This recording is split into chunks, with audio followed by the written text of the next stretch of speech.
RV owners, today we're looking at this 2026 Winnebago Thrive 24 RKS, and this one really stood out to me. I liked it. So let's take a look at it and we'll talk about some of the things I liked and some of the things I don't like. Now, starting off with the exterior, like a lot of things, we're getting rid of the swoops and swooshes and going with some nice straight lines, so I like that aesthetic a lot more. This does have the Suburban solid steps, which have plastic steps. They're a little cooler looking, and it actually matches the paint scheme on this thing of black and white. Starting with storage, this front storage compartment is going to be a pass-through. It looks to be pretty big, and you can see we have some aluminum framing up here. Right below that storage compartment, you'll see these two switches, and that is going to be for the electronic stabilizers here. Now, these are not a leveler, they are a stabilizer. They are electric, which is nice. You can just sit here and move them back and forth from the switches. While we're down here, let's talk about the frame. This frame is made by Bal, B-A-L, and it is not made by Lippert. Now, it's not necessarily a big shot at Lippert, but at the same time, their frames don't have the biggest popularity right now. Sometimes it's just nice to see another option. Moving along the side here, lots of clean work. The fender skirts here are nice. They're unique. They don't look like everything else. They look to be a little bit better made. They're not just a single piece of plastic. They are molded to be a little bit more rigid.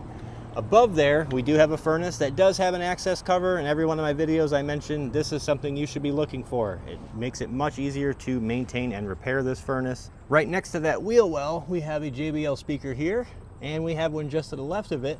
And I want to note that that's very unique that they put them into the lower radius here. Why? There's no wall behind here for water to intrude.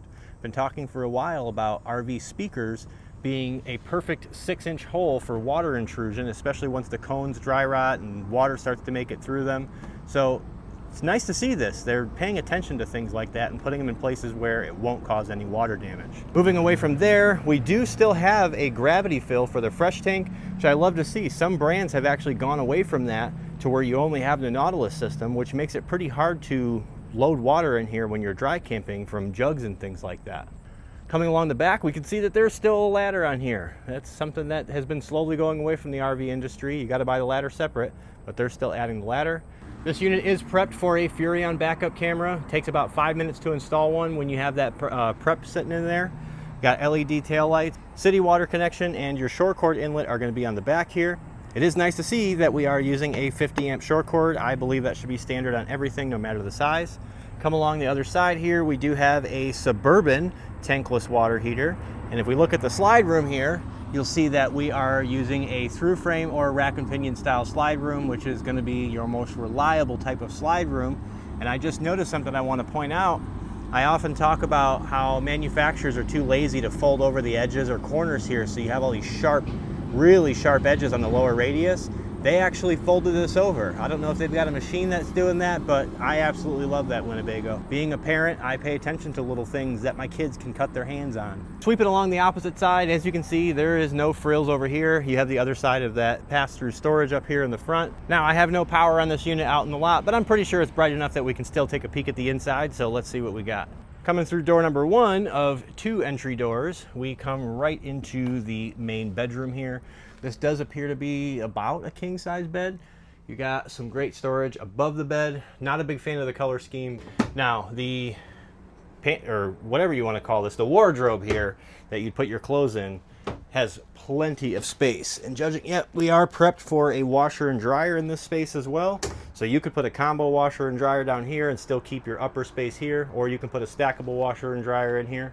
By God, it's hot in here, so we're gonna do this one quick. Coming through the hallway here if you want. We'll skip the bathroom for now and get into the living area.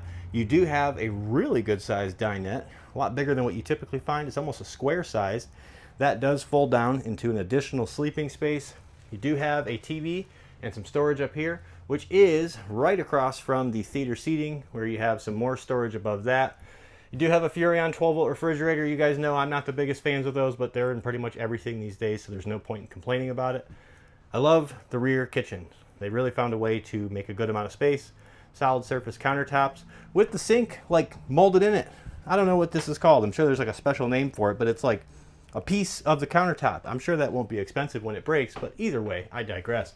You have some great storage above there. Got a microwave, cooktop, oven, great storage below, and you've got a cool little pantry over here, which You know, you can store your goldfish, Cheez-Its, all that fun stuff.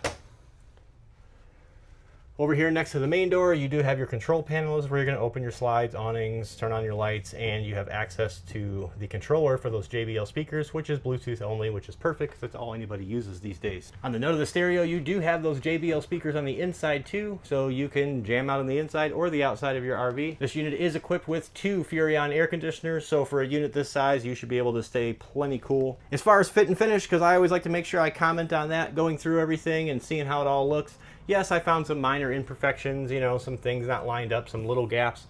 Nothing extravagant, but that's what I expected from Winnebago. They typically do a pretty good job with fit and finish on these travel trailers. And we'll save the best for last and see what kind of bathroom we're working with here. And nothing special. Got a toilet, got some storage there, got some towel hooks. You have a cool shower with what looks to be more of like a cinder block design than a standard brick design. I don't know. It's better than subway tile, I guess. You do have a little vanity over here. What's going on, guys? You got sink, and again, they went with that unique countertop sink thing. It's all one piece there. I feel like I'm a really big fan of that. I just feel like it's expensive to fix. Above, you do have a very basic vent fan. You can always upgrade that. All in all, guys, I think this is a pretty great unit. Not a big fan of the color scheme. I don't usually like the lighter colors, but that's just my preference. So what do you guys think of the Winnebago Thrive?